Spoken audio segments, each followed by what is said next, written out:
Hey guys, welcome back to the web series. This is episode 6. This week we're checking out all of the cosmetic upgrades that were required to make the DDKONG not a $500 truck. Let's jump right in.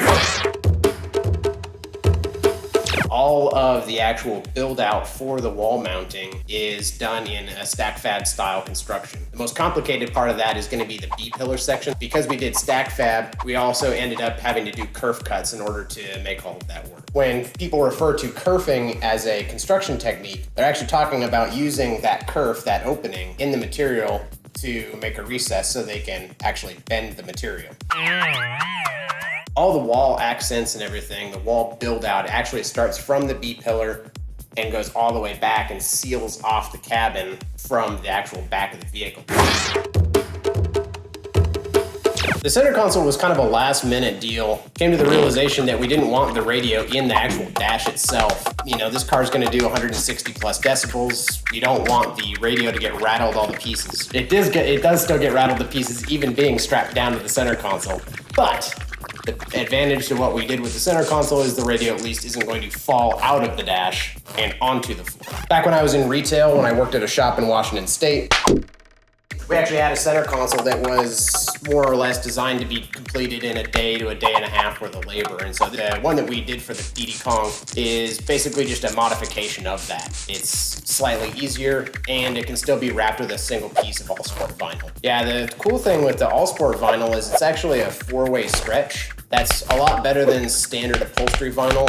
It's really nice because you have a lot more flexibility with the material. You can do a lot without actually having to heat it up where you start getting deformations and stretch marks. Then of course, once we got the center console completed, we wanted to make sure that we could still control all the door controls. Again, in keeping with the video game theme, we decided to integrate a joystick that could handle the power windows and some actual Mortal Kombat buttons to handle the door locks themselves. Inside the center console, you can see there's a whole bank of relays that we had to hook up. That handles the function of both left and right, so we can control them independently for doing demos, and it also handles the door locks themselves. The 3 knobs, they are base knobs. They're basically just PAC LC1s. We've got it separated so that the 3 base knobs handle the front doors, the rear doors, and the subwoofers themselves. So it started off with a very ugly, very dirty, very dingy tan interior. Lewis was kind enough to gut every single part of that car, surface prep it,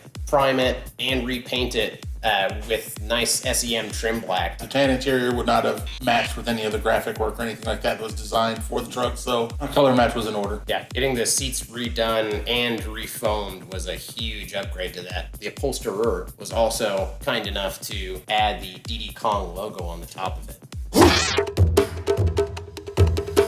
Lewis pretty much painted just about every piece of trim on that thing. I mean, it was a fairly substantial process. Did full repair and surface prep on the front and rear bumpers also.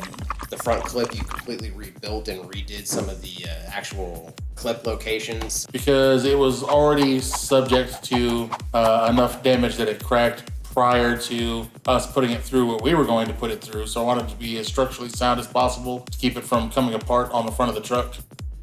This was just addressing some of the more aggressive rust repair so that when they did go back and lay down the wrap, it had something smooth to adhere to so that it wouldn't cause the wrap to have any spots where it could easily peel or delaminate, as well as making sure that you didn't just see rusty, lumpy goodness poking through. When it came to actually putting all the final touches on the DDKONG, we had Charlie and the boys over at Lettering Express actually rewrap the entire vehicle. All the doors, all the side panels, the hood, the back, the whole kit and caboodle got rewrapped with the sweet DD graphics done by our media team. People have responded well. People have had a lot of fun, especially with the monkey. I think the monkey's awful funny. I couldn't help but agree. Moreover, people just appreciate the fact that we were able to completely tie the theme in from the front to the back, and in every imaginable way. It just pervasive throughout the build. So it's not very often anymore that you see a full themed build built to the level that the DDKONG is done to. You'll see a fair number of donks and whatnot out there, but the challenge is they're not to the same scale.